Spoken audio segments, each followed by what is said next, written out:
Dear DJ Cory, nanamian ako sang halok niya. Pero,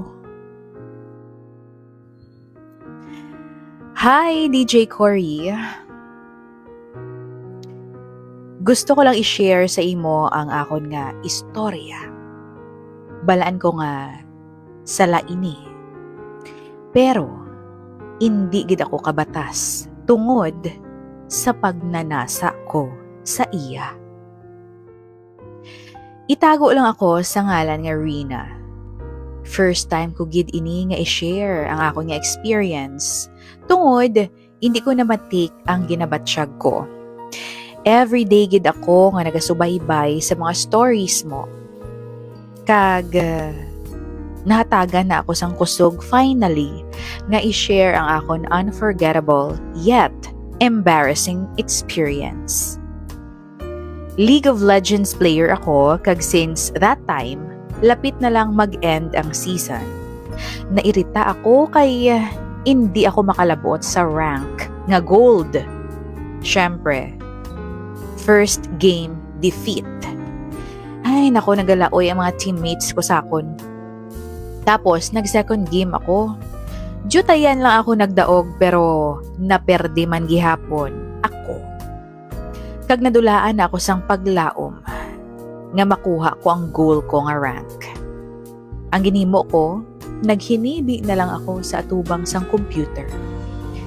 Isa kagabi, ang cousin ko nga si Marvin, not his real name, nag-PM sa akon sa Messenger if pwede daw siya makasleep over sa boarding house ko. Ginreplyan ko siya nga, sure, pwede gid. Since pwede man siya or pwede man makapasleep over kay ako lang man isa sa room. As long as family members kag relatives lang ang magtulog dira. Isa pa, premi ko giniupod ang pakaisa ko kung mag-rank game kami. Naabutan ako sang akon pakaisa nga nagahibi. Ginpamangkot niya ako kung nga nagahibi ako. Kaginsugid ko man ang tanan nga natabo sa iya. Ginsugid ko ang rason sa akon nga paghibi. Hambalis sa akon, hindi ko na ako magkabalaka. Tapos, siya ang nag-take over sang game hasta nga makalabot gold ang akon nga account. Ay, grabe, na-amaze gid ako DJ Cory because sagad-sagad gid siya maghambang. Naga-join ni Shabby sa mga tournaments kag nagadaog siya sang cash prizes. Pero in spite sina, wala niya ginapabayan ang iyang pag-eskwela since HRM student siya. Kag wala niya ako ginbigo sa apat kahambang. Nagsaka ang akon nga rank. Sang manugtulog na kami, ginlango-lango ko siya. Mayo kay ginpilot mo ko kas ba? Thank you gida. Bisan himuon ko para makabawi sa imo. Na-notice ko lang na-weirduhan ako sa smile ni Marvin sang cousin ko. Na-distract ako sang nagsabat siya. Bisan himuon mo, di ba? Ay, kag dito na nag-start kuba-kuba ang akon nga dughan. Do hindi ko ma-explain ang feeling ko that time. Kag nakibot na lang ako nga ginbutong niya ako gulpi. And he started kissing me. Nashock ako Balaan ko nga sala ini. Sala ang ginhimo namon tungod kay magpakaisa kami.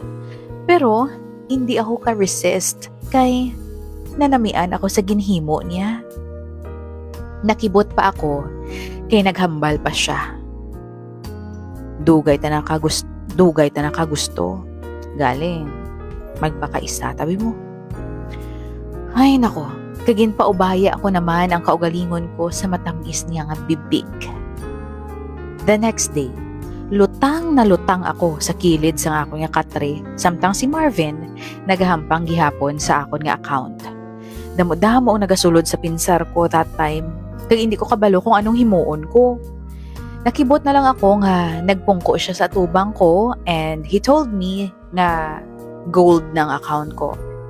Syempre, I was so happy. Kagulpi lang, nag-change ang mood ko. Tanga na gid ako siguro, DJ Cory, nga maging happy pa ako matapos sa mga nagkalatabo kagabi, di ba? Pero, okay. Tungod, nagpatunga naman ang amon nga balatsyagon, nag-round 2 pagid kami nga duha. Balan ko nga hindi iniinsyakto, DJ Cory.